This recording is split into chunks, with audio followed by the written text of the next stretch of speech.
66-year-old male who came to our emergency room with a history of chest pain. He came in the evening, and on his EKG, he had lateral T-wave inversion and some ST depression in D1 and AVL.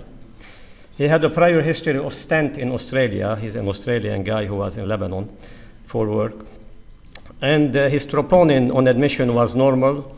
We started him on the standard treatment for non-ST elevation myocardial infarction with enoxaparin, aspirin, ticagrelor, atorvastatin, and bisoprolol.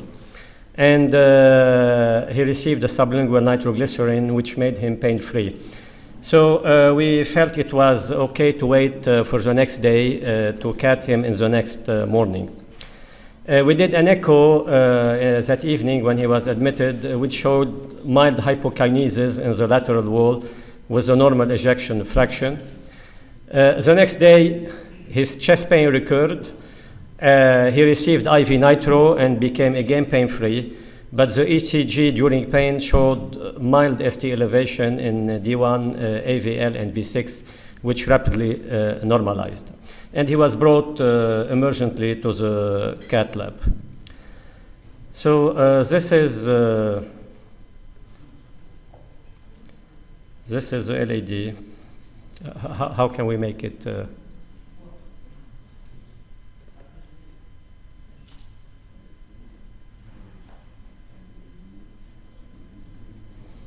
Oh, no, I thought it should. It's running. Okay, because it's not running in front of me. Okay, so this is the LAD.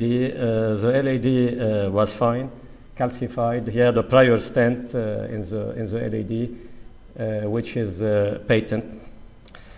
And this is the circ. Okay.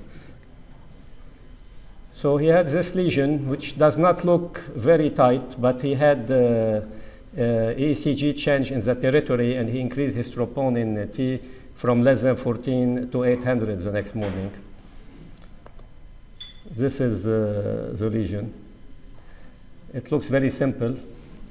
There is a 90-degree angle with the left main, but we felt we can do it in 5 minutes with primary stenting.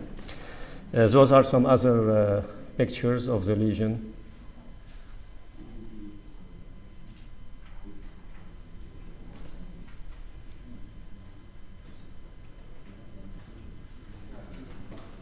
And this is the right coronary artery, which had a moderate lesion, 50% in the distal vessel, but it didn't look tight.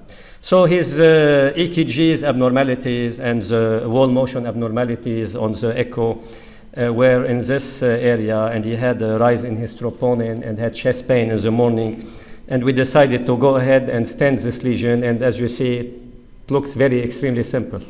We thought we may do it in 5 minutes. Now, the strategy, he had mild calcification, which we don't see on this picture, but they were really mild. We had a JL 3.5 guiding catheter, a BMW wire, and I said I'm going to stent directly with a 3.5 by 18 millimeter resolute integrity stent, and we will be over in 5 minutes. I want to interrupt. Yes. I want to ask the audience who will direct stent and who will redilate.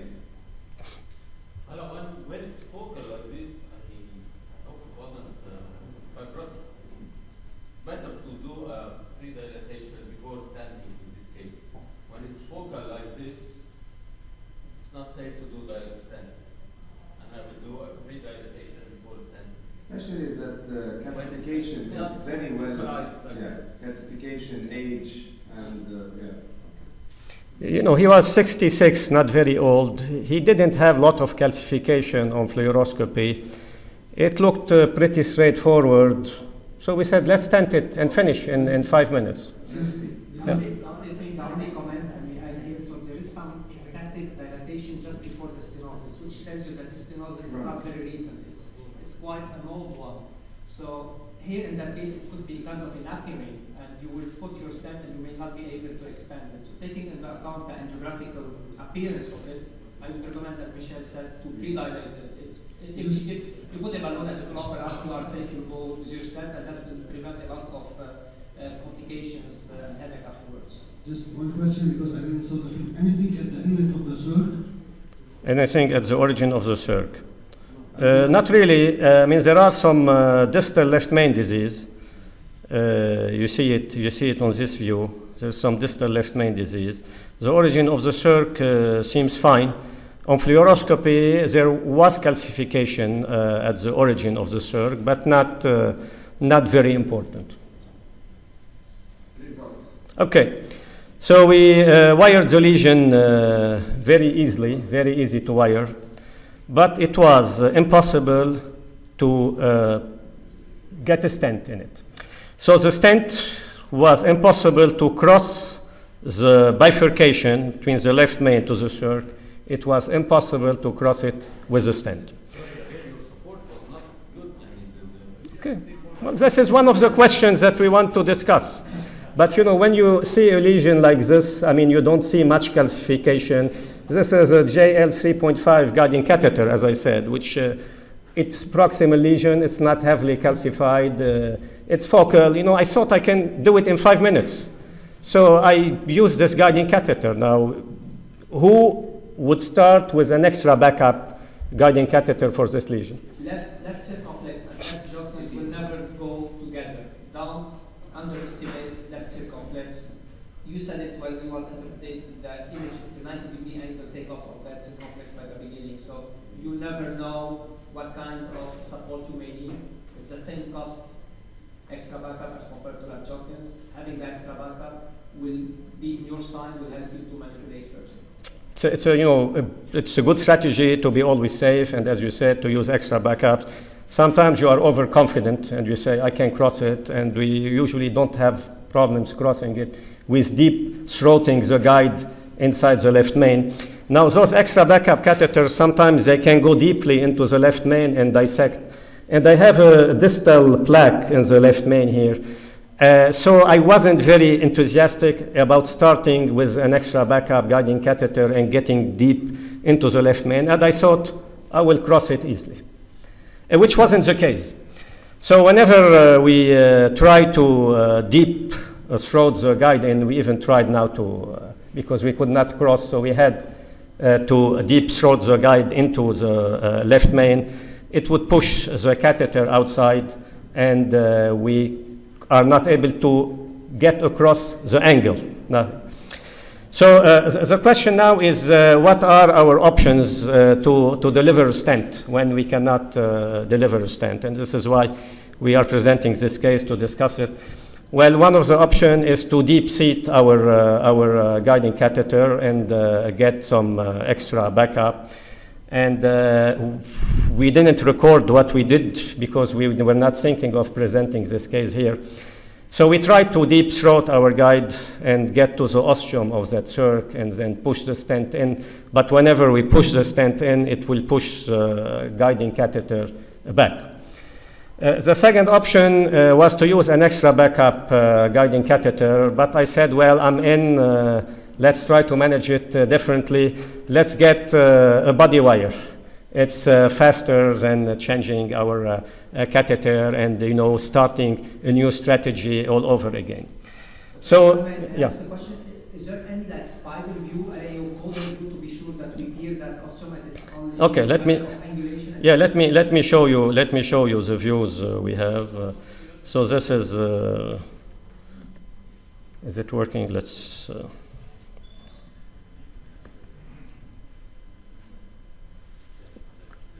so it looks pretty straightforward. Let me show you the other spider view. This is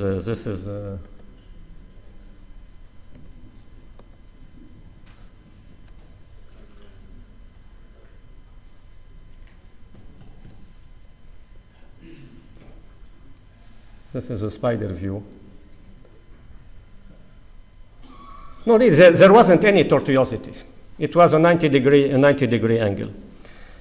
So my next option was to put a body wire and try to go over with a body wire. And again, it didn't work, and I don't have it stored on fluoroscopy. So it didn't work. It kept pushing the guiding catheter out, despite deep throating the guide and having a body wire. You didn't try to put the sample balloon before? No, because I wanted to deliver a stent and After all this, no, I had in my mind I want to get my stent in and do it. And do you think the stent plays also a role, stent thickness, struts, and structure of the stent? that's another possibility, so it's here. So the third option is to look at the stent. Maybe try a shorter stent. This was an 18 millimeter stent, which was not very long. But we can choose another stent and yeah. Well, Did not consider that it may be some disease at the ostium of the cell. Did not consider this issue? yes. Then what you do? What would you do? What would you have done? Because my first question, before I know the problem, I ask you the first, because I think it doesn't, because there is some disease at the inlet of the cell. Definitely, there are calcifications there, and I think the stent, when it was making that angle, it was hitting against those calcifications and not progressing anymore. This is a problem. But yeah. Purpose of time, maybe. Yeah. So the other option was to use an extension catheter, an expansion catheter, and try to get through that angle and then deliver a stent. And we have the Godzilla guide expansion catheter. We were lucky to have a free sample, which we use on our patient because we didn't want him to pay for another stent. That's also another issue in Lebanon that you don't have in Canada. If you open another stent and it doesn't pass, the patient has to pay for 2 stents.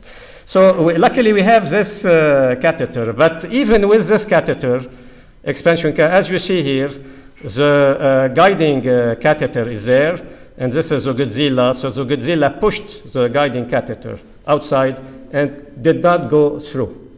So finally, I had to change all over again, get an extra backup guiding catheter. This is the extra backup guiding catheter. This is a Godzilla catheter in with a lot of difficulty. And then we delivered the stent and stented this lesion with a 3.5 by 18 millimeter stent. So sometimes cases may look easy, but may be very difficult to handle. And I think all the options that were presented, trying a different stent,